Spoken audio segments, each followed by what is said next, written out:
Hello, and thank you for joining us for this Learning and Growing 2021 presentation, Scaffolding Assignments and Composition Courses. My name is Victoria Kelly, and I'm a member of the customer support team here at Hawks Learning. Our presenters today are Sarah Camp and Chrystal Trapani. Professor Camp and Professor Trapani are both instructional technology specialists with the Center for Learning and Teaching, as well as adjunct instructors of English at the Old Dominion University in Norfolk, Virginia. We will have a live Q&A session after our presentation today, so please enter any questions that you may have in the Q&A box as we go. Now I will hand it over to our presenters. Thanks, Victoria. So we're going to talk to you all today about scaffolding assignments and college composition courses. Sarah teaches mainly synchronously, where I teach mainly asynchronously. So we're going to do some comparison and contrast, talk about how they differ, and go from there. We do have, if you'd like to grab it, and Sarah, if you want to drop that in the Q&A in the chat, we do have, you're welcome to take the slide deck. We've provided some resources within the slide deck, and we'll share this information again at the end because I'm sure some people will join a little late. And so we're going to talk about our objectives for today. We're going to talk about what scaffolding is, differentiate between traditional and tech-forward scaffolding techniques, and we're going to provide some examples of scaffolding techniques used in synchronous and asynchronous courses. And so I'm going to hand it over to Sarah.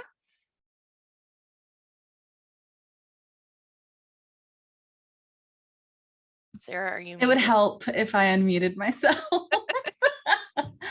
All right, so now that I'm present, scaffolding uses guided experience, direct instruction, modeling, feedback, and other pedagogical tools to build knowledge and increase skill level incrementally over time.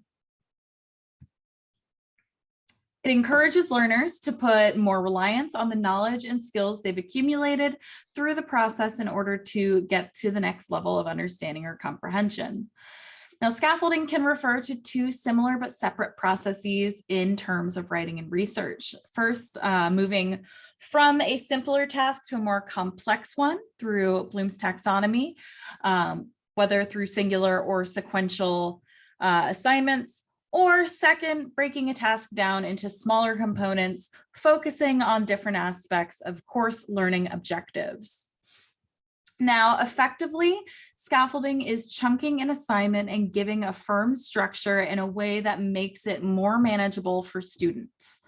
Also, if structured and managed correctly, scaffolding makes it more difficult for students to procrastinate on a task, encourages positive mastery of course material, and allows you to maintain a clear overview of how a student is progressing through the course. This is especially useful in the asynchronous setting because it's more difficult to kind of maintain a record of who is and is not on task and to up to date on their course progress.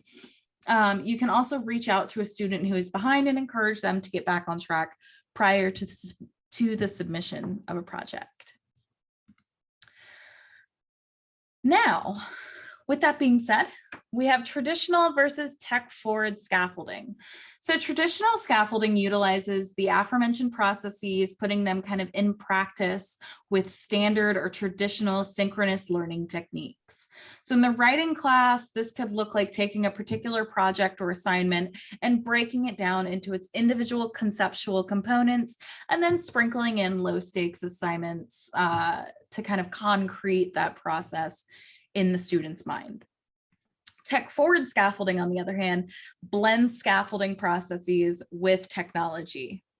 Pretty self-explanatory. In a synchronous setting, the students are able to kind of communicate with each other and receive immediate feedback from their peers. However, this is impossible in an asynchronous classroom. Therefore, the use of technology, you can replicate the classroom interaction and communicative processes. So what we're going to do now is we're going to talk about the two, synchronous versus asynchronous scaffolding. I'm going to go ahead and talk about scaffolding in my 100 level synchronous face-to-face composition course. And then afterwards, Chrystal will discuss how she scaffolds in her 200 level asynchronous composition course. So during my 100 level composition course, I follow a pretty traditional model of scaffolding that builds over a 4 to 5 week span in most cases.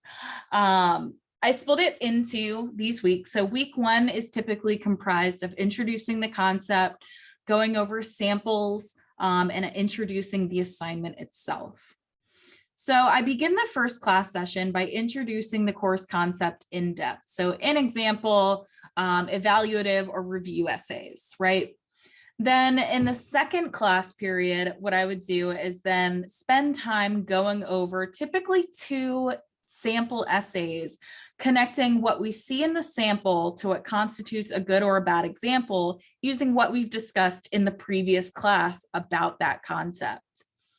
I would then close out that class session, if it's a meet 2 a day or 2 a week class, with an overview of the main assignment, going over any due dates, assignment descriptions, objectives, individual component expectations in terms of workshops, peer reviews, drafts, that kind of thing, learning outcome connections, and a grading rubric.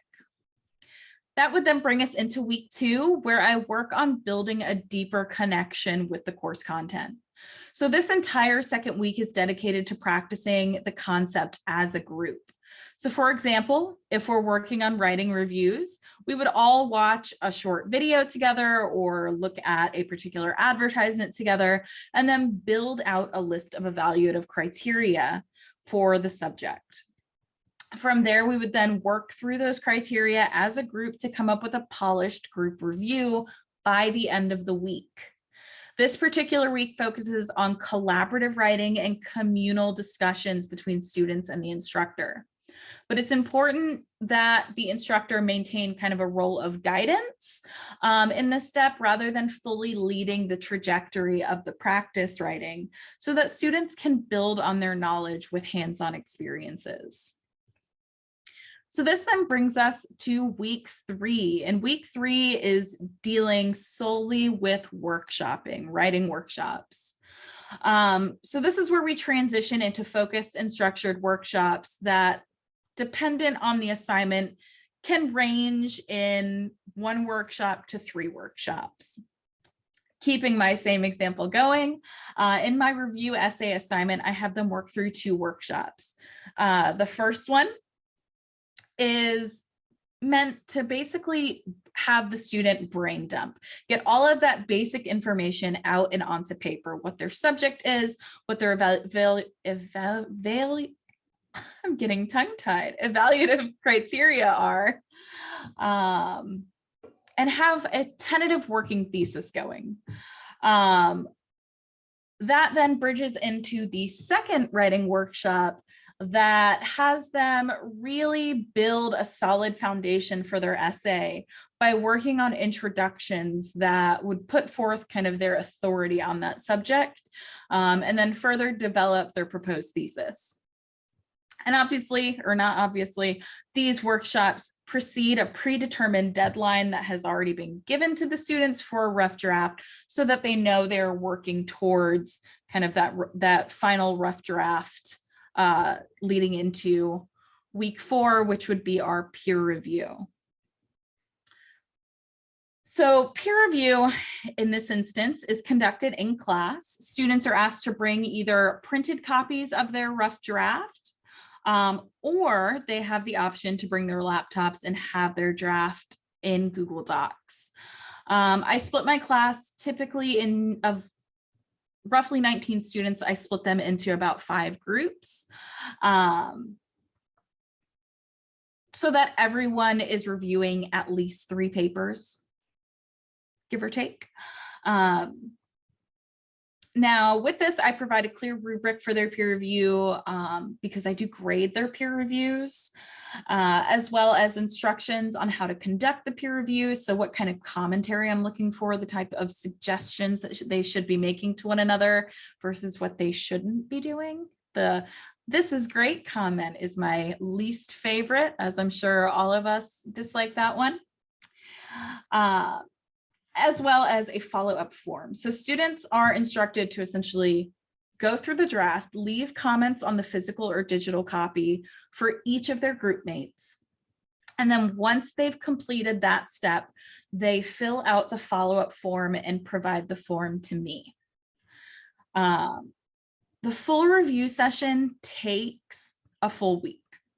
So if we're meeting 3 times a week, it means it's taking 3 class periods. If we're meeting twice a week, it's taking the 2 class periods. During these peer reviews, as commentary is being made and notes are being written on drafts, I make myself walk around the room, check in with people, see how the commentary is going,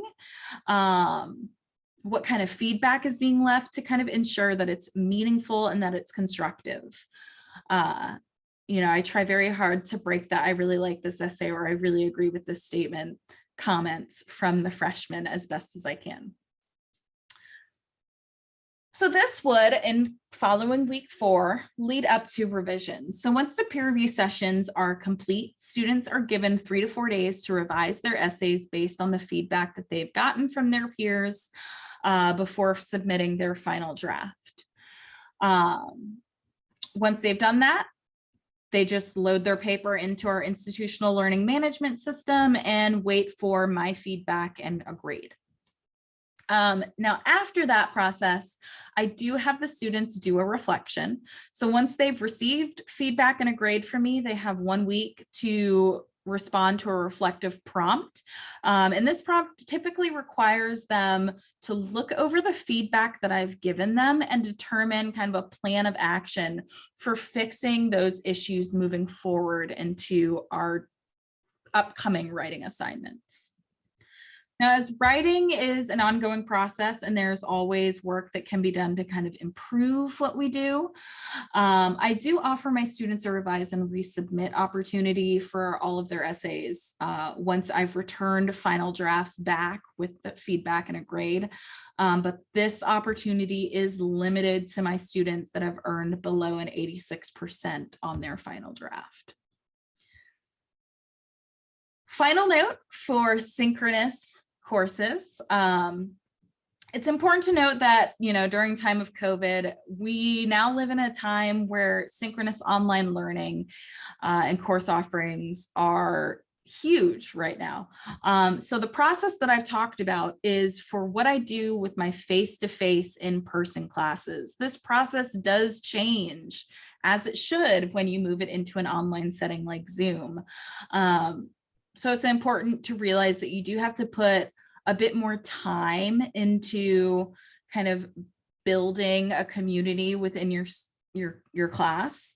That way you're kind of ensuring that your students are engaging with one another on a level that may not be quite as easy through video conferencing applications.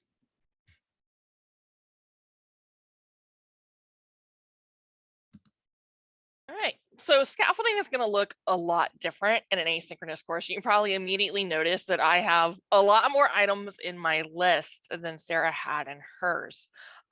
Because in a synchronous course, you think about it, you're with your students several hours a week. They have the chance to ask you questions and you immediately are able to answer them. You can get feedback from both you and their peers.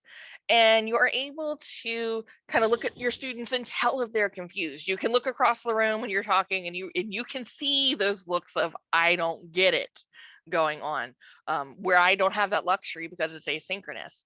And certainly I have, set up, there's a general discussion board. They're encouraged often to leave questions, leave concerns. And I encourage them to email me. We can meet over Zoom. We can message each other on Teams.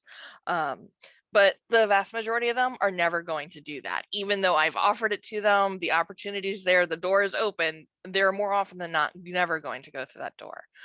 So I know I have to help them navigate to the same level of success, knowing they're probably not going to ask questions.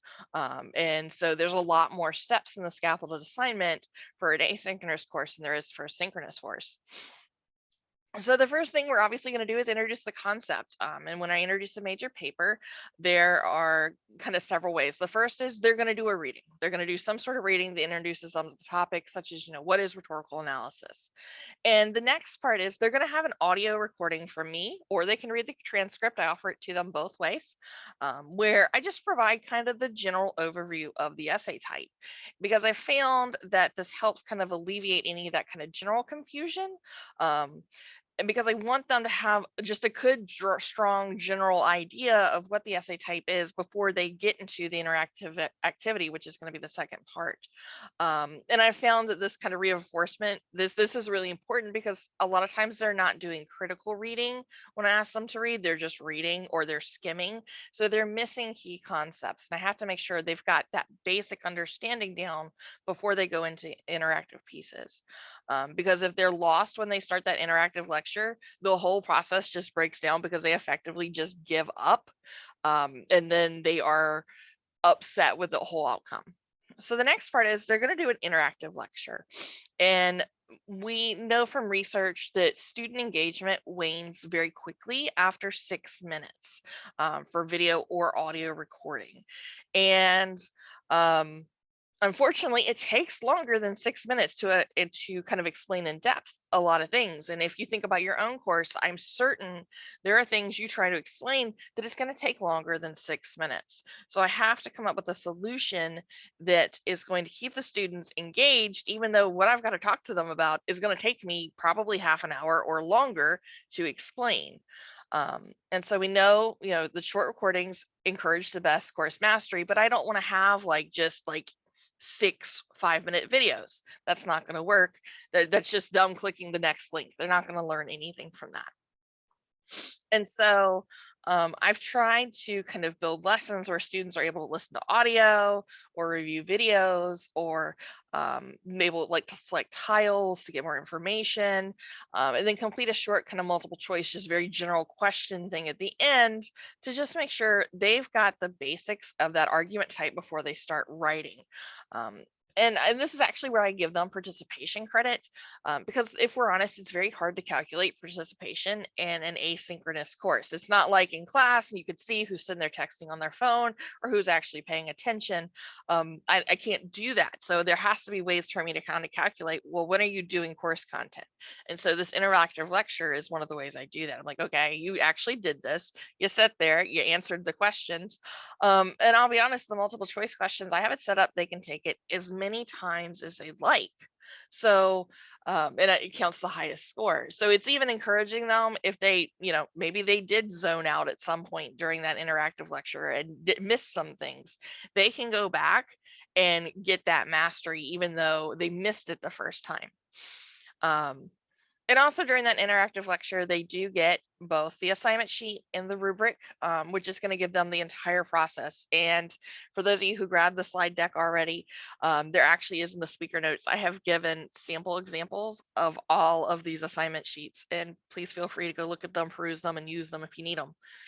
And so next I conduct what I call is the breakdown. The breakdown, it's done through an application called VoiceThread. And in case you've never heard of that before, what that is effectively, it's a video discussion board. It's all recorded discussion. And so instead of students typing out their answers, they actually record audio or video of them discussing the work. And I find this to be really helpful in building that class community, because it's hard to build that in an asynchronous course, because otherwise they're just text on a screen. They're not really people to their peers. And so what I do for the breakdown is I upload a sample paper, and it's a draft from a previous student who's giving me permission to reuse their work. And they're tasked with finding 5 things that the paper needs to work on. And at this point, I actually have the VoiceThread set up so they can't see each other's post yet, because I don't want them to go in, listen to everybody else's post, and just repost what everybody else has said. I want them to add something new. And so after my weeks for my course run Saturday to Saturday. So they turn these in Wednesday night. Thursday morning, I come in, I unlock everybody's comments, and then they are tasked with going through everybody's comments and seeing what everybody kind of consistently has said and said, okay, these are the top 3 things I think this person needs to work on in the draft. And I am upfront with them that it is a peer draft because I want them to think of it and start, this is how I'm going to communicate with my peers in this asynchronous setting. And then they also, and this is not their favorite part, but I make them do it.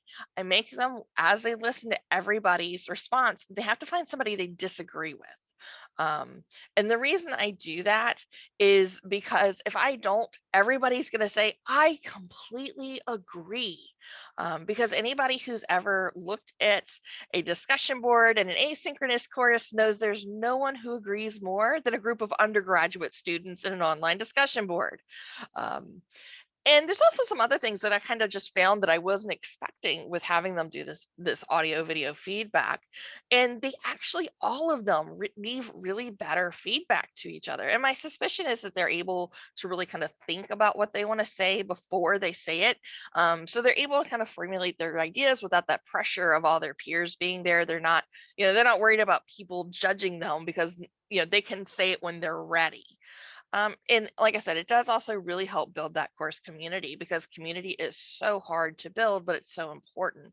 And they often, by the end of the semester, when they're addressing each other in their voice threads, you can tell they're talking to each other like they are sitting in class together. So it really does help kind of build out that community. Next, they do the sample workshop, which is another example workshop. It's another student draft. It's different from the breakdown draft. And they're provided with a series of questions to respond to. And they don't know it yet, but these are actually the same questions I'm going to have them answer on their peer review drafts because I want them to get used to kind of answering those critical thinking questions about someone's draft. And I do give them the option. They can either make a copy of that sample draft or they can make a copy of the worksheet to kind of put their answers in.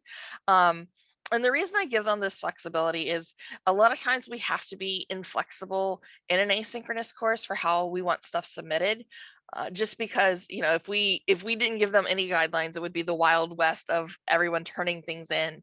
So I do try to be flexible in places where I can. And this is one of those places where I'm like, if you want to copy the paper and put the comments on there, that's fine. If you want to put it on the worksheet, that's fine. I've even had students in the past said, hey, I really do better with a printed copy. Can I print this out, highlight on it, write on it, and take pictures and upload it? And I'm fine with that. So I do try to, where I can accommodate and be flexible, I try to do that. And so now we're at the workshop. And at this point, this has been probably about 3 weeks since I introduced the paper concept. And they've looked at several samples. They have watched several videos. They've listened to a lecture. They've done that interactive component. They've done all these other workshops. And they're really ready at this point to kind of work through their own topic and get it ready to write their questions. And this workshop is actually structured as a series of kind of guiding questions to actually help them write the outline to their draft. And I use this approach because a lot of my students, they've never written a certain kind of style of paper before, be it a rhetorical analysis or a Jerian or Toolman or what have you. And most of them have never done academic research before. And for this course in particular, this is the first time a lot of them are being called on to do real academic research. And a lot of them just simply don't have any experience writing a good outline. They'll turn in, if I don't ask for kind of more specific steps, it'll be like paragraph 1, introduction. It's like, yeah, but what are you going to talk about in that? What's your thesis? Where are you going with that? And while you can push those students when you're in a synchronous setting and get that information from them, I can't do that, right? I am away from them. I have students who, in this semester alone, who are on the other side of the globe from me. So they are working at different times a day than me. It's much harder for me to push those students. So I have to kind of take that guided question approach. And so this kind of helps them also learn really what kind of pre-writing needs to take place, what the process for writing a good academic paper needs to look like. How do you get that academic research in there? How do you plan for your critical analysis? And I tell them, I'm very upfront with them, like, if you spend time on this, this is going to help you write your paper. And for the first paper, they write 3 major papers in this course. For the first paper, they don't take me seriously. But as we get kind of further into the process, by the final paper, by the when they're going to turn in December, they really realize, they're like, okay, so this is kind of the process. And even in their reflective letters at the end of the semester, they'll talk about how they didn't like doing all the workshops at the beginning, but because we're apart, we're not together as a group, they realize that this is really helping me along through this process. And so at this point, they've done the workshop, they're now going to turn in a rough draft. And I do require them to submit a full draft for peer review. And I tell them it doesn't have to be beautiful, but it does need to be full. And I also remind them that the better their draft is, the more pointed feedback we're going to be able to leave them. Because if their draft is a train wreck, we're going to have a hard time kind of looking at their paper and talking about it as a group. We're just going to have a hard time figuring out what they're trying to say. And we're not going to be able to tell them, well, here's places you could make your paper grow. It becomes, well, here's places that you need to help us understand what's going on. And so for peer review, I also conduct that over VoiceThread. I upload their drafts to VoiceThread. I technically could have them upload it, but I've just found it for my workflow easier for me to upload it, because I like taking metrics from their rough drafts. I check their word counts. I have a couple other things I check, and I've just found it's less work for me to do it myself. And I put the students in the smaller groups, usually around 6 students per group. Then it'll be one odd number group, and I assign them, out of their group, they get 3 drafts to read. And this helps me just make sure everybody gets about the same amount of people reading their draft, and everyone works through peer review. If you didn't turn in a rough draft, you're still going to do peer review. So it alleviates that, the person who doesn't come in with a draft, it's that escape is not there. If you didn't turn in a draft, you are still doing peer review. Because a lot of times the reason the student did not turn in a draft was they weren't sure how to write the paper. So in my mind, they need to look at more drafts. And the way I make groups is actually by level of commitment to the course. The students who are doing the bare minimum or less, I group them together, and my students who are really trying, I group them together. Because being in an asynchronous course is often isolating. So I want all of their interactions with their peers to be possible, or not to be possible, to be positive. I want them to be with people who have the same level of commitment to the course. And it's important to bring up, because whenever I talk about this, I always bring this up. Commitment to the course does not correlate to grade. I certainly, in the same group, will have students with A's and students with C's, and everything in between and lower. It's really someone's dedication to the group, to the kind of whole experience, or lack of. I've definitely had A students in my you're doing the bare minimum course, because they are just doing the bare minimum. They're not really wanting to put that work in. And this also helps alleviate students feeling frustrated by their peer review group. And they answered those same questions they didn't answer before for the sample workshop, and they're now answering on all their assigned drafts. And since they've had practice answering those same questions before, their answers are actually even better. And since they've had that practice, they're better responses, and they tend to leave even better responses on their peers' drafts. And it's been my experience that even my group of students who are, just doing the bare minimum to get by, they actually leave better feedback on each other's drafts than when I had the same group in class in a synchronous setting. And I think some of it is because that alleviates that, they're not there with each other, so the peer pressure is not there. And because I would do, just like Sarah does, when I was teaching synchronously, I would do peer review over a week. We'd do small groups. But I've seen so much better feedback to each other. And I also require them to put a comment on their own draft. And I just tell them, like, tell us what your name is, basically. And then I will go in and I will actually leave them feedback that's private just to them. They can't hear their peers can't hear the feedback. It's just between me and them. And just like I give them the Wednesday deadline, I give myself the Wednesday deadline. I review their drafts by Wednesday, and that way they've got enough time to take my comments and put it, apply it to their draft. And I am upfront about this, and there's several reminders, and I tell them about, I need you to put a comment on your draft. It's in an email, it's on the announcements, it's in the schedule, it's where all the voice threads are. But if they don't go in and put the comment on their draft, I won't review their draft because I want it to be a private conversation between the two of us. And so now they've done their peer review, they've gotten their drafts back, and they do a pre-submission worksheet, or what I call is the easiest points on the rubric.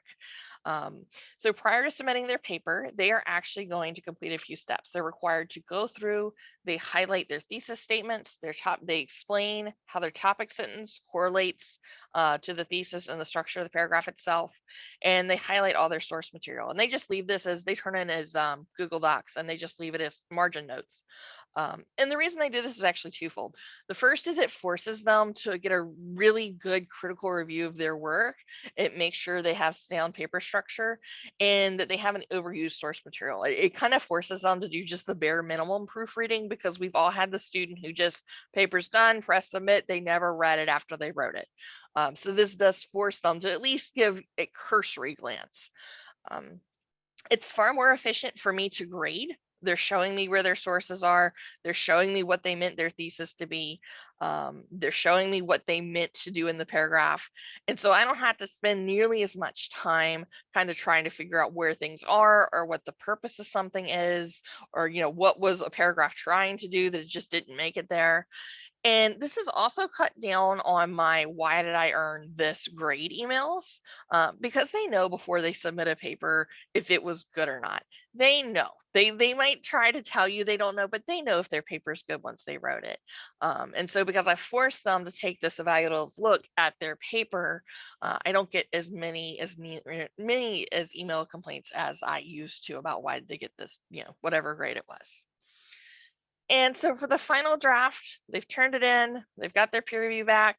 I leave them feedback in a couple different ways. The first is they receive just margin comments on their draft from me. And it's just, these are things that just link to relevant course material, things like, like what's a comma splice, or, what's a topic sentence, that kind of thing. And, just the very general things that I could apply to anybody's paper. And these are things I want to draw their attention to, but I don't want to spend a whole lot of time on, because I really am kind of looking at their paper overall. I only mark like grammatical errors the first time I see it, because I don't want to overwhelm them, because again, they are learning this all on their own. Certainly I'm here to ask questions, but remember, they're not going to ask me questions, so I don't want to overwhelm them. They also get audio feedback in the LMS, where I kind of discuss the main takeaway of their paper. And I'm limited to 5 minutes for the audio by just the structure of the LMS. And this actually helps cut down on how long I spend grading, because I can't spend hours upon hours on a draft. And especially if you think about how many more steps are in this whole process and how much more involved I am, I have to cut down on my workload where I can. Because there are so many more pieces, I do have to be mindful of that, so I want to cut down. And so the students get their feedback that way, because it's going to let me keep a repository of comments. I have on one monitor their paper and kind of the rubric, and then on my other monitor I have this Google Doc where I copy and paste those comments out of, because there's only so many ways I can reword, your thesis has this problem, or you need to look at how to punctuate an introductory clause, or that kind of thing. And then that also is going to leave me the time to kind of, on that more personalized comment at the end, kind of really focus on their paper as a whole. And I do offer to meet with them one-on-one to go over their paper. They nearly never take me up on it. And this also helps me cut down on my grading some more, because for shorter papers, I'll be honest, I set a timer, 10 minutes. You get 10 minutes, and I hold myself accountable to that. And that's all my time I give myself to review that draft. Because I'm sure we've all been there, where you go down the rabbit hole and you look up and you've spent 40 minutes on this paper, and in your head you're like, I have spent more time justifying the grade on this paper than the student probably spent writing it. So again, 10 minutes to review the paper, 5 minutes or less to leave that audio comment, and then a minute or two just to fill out what I didn't fill out on the rubric as I was reading through, and that's it. And this helps me, keep me under 20 minutes per draft. And if 20 minutes doesn't sound feasible to you, reduce the time or increase it, depending on what your assignment is. When I say 10 minutes, that's for a 1,000-word draft. At the end of the semester, they turn in a 2,000-word draft, and I usually go to about 15 for those. But set a timer and hold yourself to it, because we all are, our days are maxed. We only have so much time. So it's just an easy way to hold yourself accountable.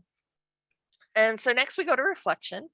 Within 2 weeks of receiving the drafts, I will have returned them, and the students are required to write a reflection. And in the reflection, I require them to talk about the feedback I left them. And this forces them to go through and listen to my feedback and read the notes I left them, because so many of them never look at the feedback otherwise. And while we all know kind of collectively that's detrimental to their learning to not look at the feedback, again, it's an asynchronous course. So like I can't go into class on Monday and say, hey, y'all, I looked at your papers over the weekend. These were the big things I saw. And certainly I do that in an email announcement after I've graded all their papers, but it's not the same. It's not the same as kind of being able to go into class and talk to them about it, because a lot of them, I send the email announcement, it stays in the LMS. It's the first page they see when they go into the course. Do they read it? Nope. And it's just the reality of it. So this is my way of going, okay, I know some of you are not going to listen to it unless I do it this way. And then for the rewrite, I actually have them, I do the same thing. Students who are less than a B+ are able to rewrite the draft for additional credit. And the reason I have that cutoff is because I don't want my overachiever students to stress themselves out about completing the rewrite, because I know there's the student who got the 94 who will sit there and spend hours combing over the rewrite for what's going to be just a few points. And at the end of the semester is not going to change their grade any. Our institution doesn't have an A+, they only have an A. And they are, I'm really looking to give the students who are going to benefit the most from the opportunity, the ones who need it, the ones who need that extra review. Those are the ones who work on it. And so I do require it to be submitted as a Google Doc, so I can go back through, I can review their revision history. And these aren't due until near the end of the semester. And that's really just because that's what my workload is. They are not able to rewrite their capstone paper that's due at the end of the semester. They turn it in that week 14 out of 16. So it's due at the very end of the semester. Because effectively the goal of that paper is them showing me, yes, even though we never probably ever saw each other, I probably wouldn't know them if they walked by me in the grocery store. It does give them the opportunity to show me I really have mastered all of these course concepts. Because if they're not ready to complete the required research for this course, they're not ready to go into their 300 and 400 level courses. Because just the way I have it structured, they are proving mastery. Right. And so kind of as a comparison, as we go back through, there are, the obvious, there's a lot more steps involved. There's a whole lot more steps involved for asynchronous versus synchronous. And it really just all goes back to the fact that the students and I don't see each other, where Sarah gets to see and interact with her students several times a week. I don't see them. I don't see them. I only get to talk to them. I only talk to the ones who are brave enough to email me. And even though I email them all the time, I email them every Sunday. I'm like, this is where we are at the week. This is what's going on. I put my little Bitmoji in there. I try to make myself as personable as possible. You think about, you have students in your synchronous courses who are afraid to come talk to you. My asynchronous students, they don't even have the chance to see me. They don't even have the chance to talk to me. And so, it often it requires those more steps, because I know they're not going to come ask questions. They're not going to come talk to me. And I have to get that information from them somehow. And I have to make sure they're getting it somehow, because if I wait until they turn in their rough draft to find out, they don't know what's going on, because I haven't been able to see the looks of confusion on their face for the past 3 weeks. They are way behind. And as is the case for, kind of the asynchronous students and the synchronous students, we both want the best thing for our students. We both want to go, what is the best way to get the best outcome for our students? What's the best way to get the mastery? And so that is similar in our outcomes. We both want the best for our students. We both want our students to be successful in the course. And we have loaded y'all up, for those of you who already pulled the slide deck, with plenty of resources. So we do have kind of some links out to those different studies. We've got actually 2 nice full pages of resources for you and a couple YouTube videos you can check out. But as I said earlier, I didn't pull them up. There are, if you have pulled the slide deck in the speaker notes, there's all kinds of resources that you can pull at your leisure. So at this point, I guess open the floor to Q&A, and I'll go back to the QR code. I see a couple things have come in. Okay, question I had was, that looks like a comment. Somebody said, do you have the same groups for the semester, or do you switch for each peer review? How do you know for the first peer reviews which students are most engaged? That's actually a really good question. So groups often change. Groups change, it happens. And how do I know how engaged they are? So they are concurrently, at least for this course, they're also working on, I divide their annotated bibliography up over the course of the semester. They actually completed over 11 weeks for 7 sources. And so they are turning those in concurrently. I can also see who is kind of working through like the interactive lecture. I can look at who has or has not. They're also doing like small journal assignments where I have them check in. So there are a bunch of like low stakes assignments that they basically get just participation credit for, that are also built in. And so I kind of look at those and what their commitment has been to those. Somebody said, can students really learn grammar on their own? The expectation is that by this point, by the time they get to us, someone way before us has hopefully started them on the grammar adventure. And if somebody is not sure, it's usually been that students are struggling with like, they just need a reminder. It's not so much that they didn't learn the concept. There is like, prior to even Sarah's course, there is a basic writing course, and even before that we have an English language learner course that students are able to take. So like that's a philosophical question in itself. I don't know, Sarah, do you want to add to that? My response when I saw it was, sure, students can learn grammar on their own. We can't force them to learn it on their own. But it's definitely a skill we can provide resources for. But I'm with you. I mean, somebody else has probably had their hands in teaching grammar far before they get to us. I don't know. And somebody says, how can you be sure of mastery if the students write their papers outside of class? Maybe someone else is doing the work for them. That's synchronous or asynchronous. I'm not there when the students write their research papers. It's a composition course. Like even synchronously, they're on their own. They're not writing it in class. So, I don't, in either situation, do I have students plagiarize every semester? Yes. Do I think, am I naive enough to think I catch all of them? No. No, I know I don't catch them all. And if we're honest, that's the catch-22 of writing now. It's like, how do you catch all the students who are cheating or plagiarizing or buying papers or having their roommate write it or what have you? It's impossible.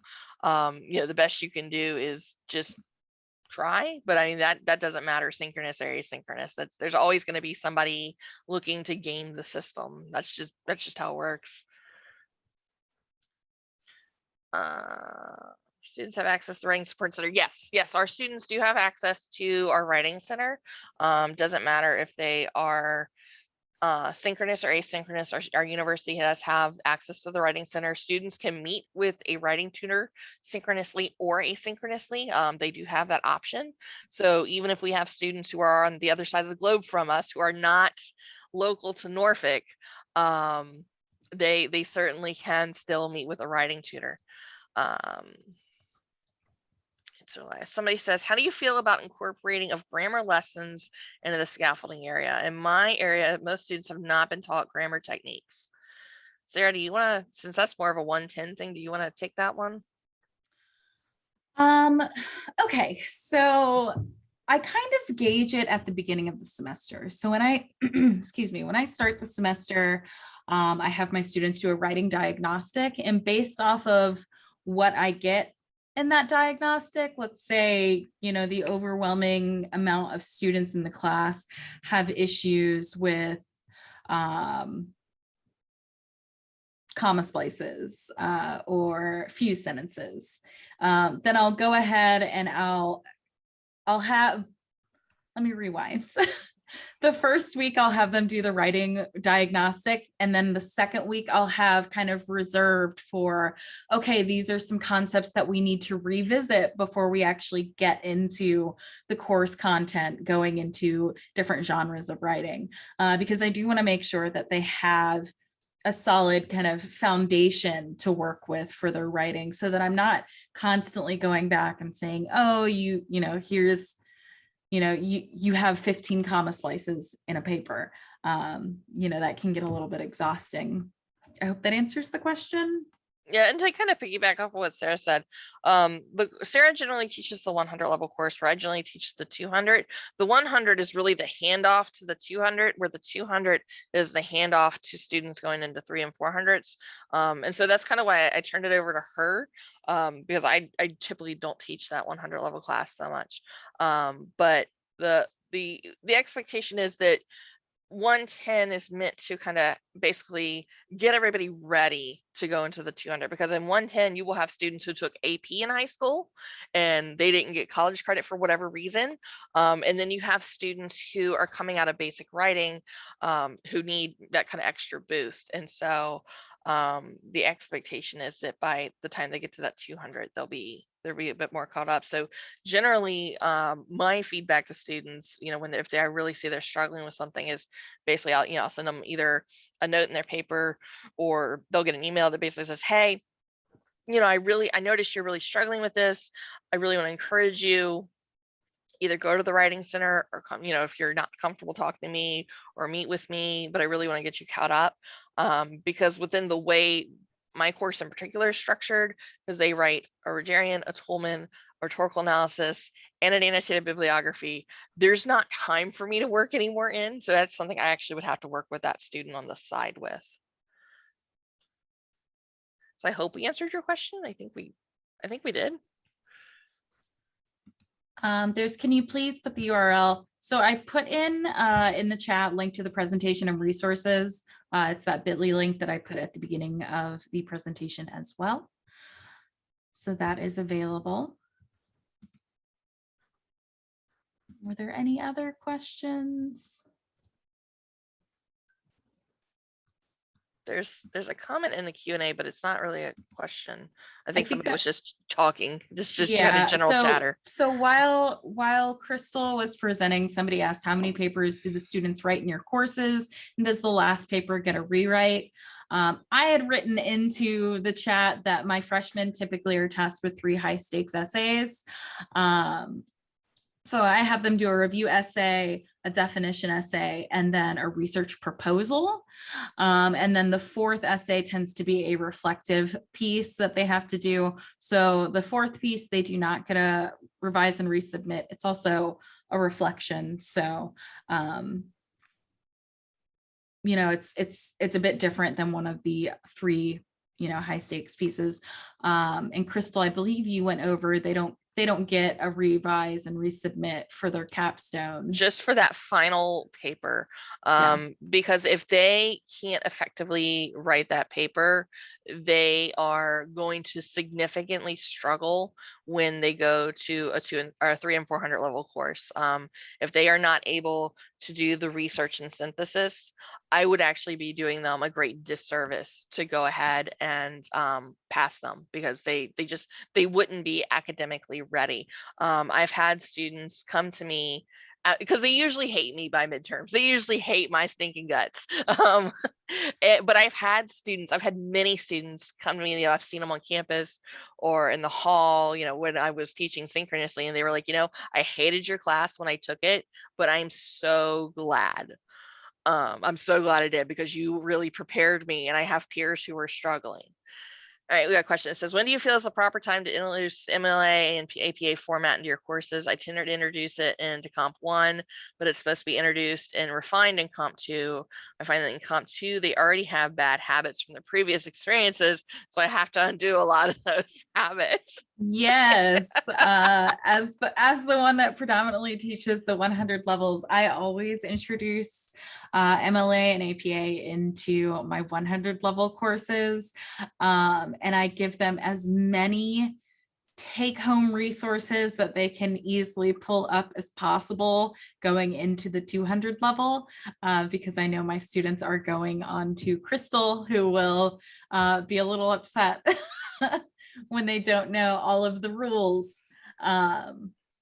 But we even do, we do refine, and in our Comp 2, here is actually divided up. So you have your students are gonna, like your STEM major students are in one section, and your arts and letters students are in another.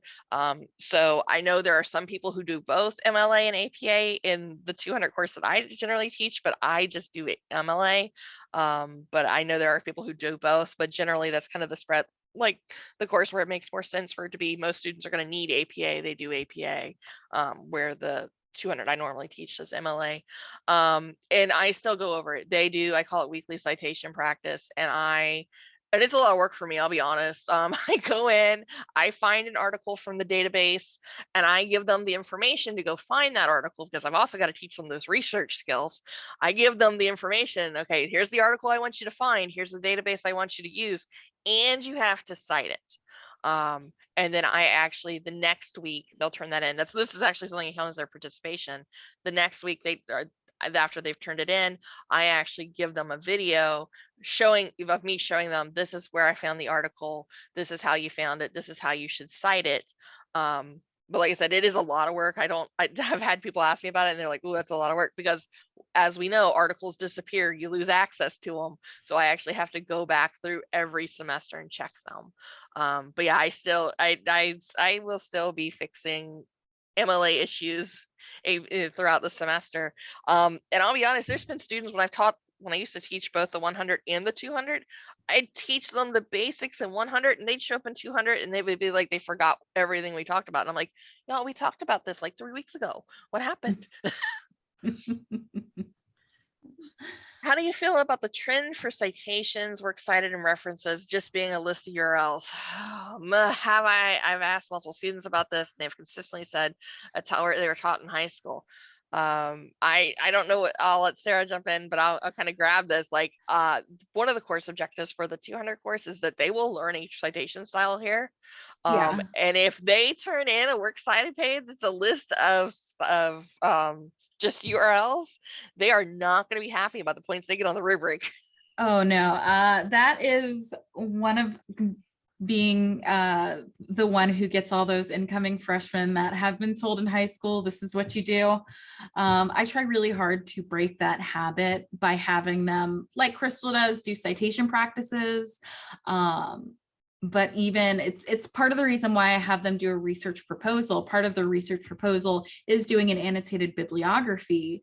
That way that they're getting more practice with citations, and how to correctly put together a reference page or a works cited page before they get to that 200 level.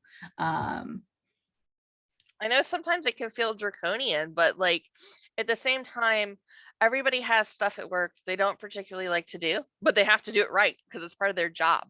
And so that is like, the expectation is, okay, if you're going to write a paper, you're going to do it right.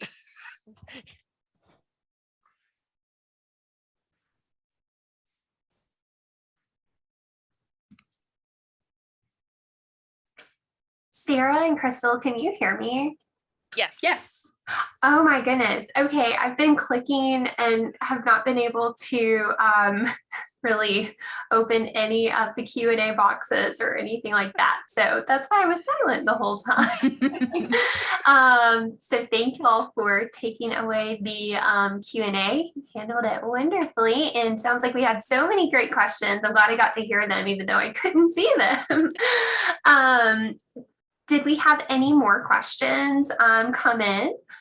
Nobody else No. has come in. It's just no open questions. So Okay, great. Well, thank you everyone so much for attending today's session. Thank you, Sarah and Chrystal, for doing a wonderful job in your presentation, and also sharing the bit.ly link with extra resources. I know that's going to be a tremendous help to all of our attendees today.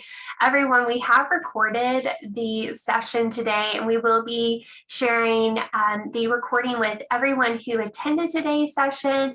And if you registered and you weren't able to attend the entire session, we still want to provide that recording to you all.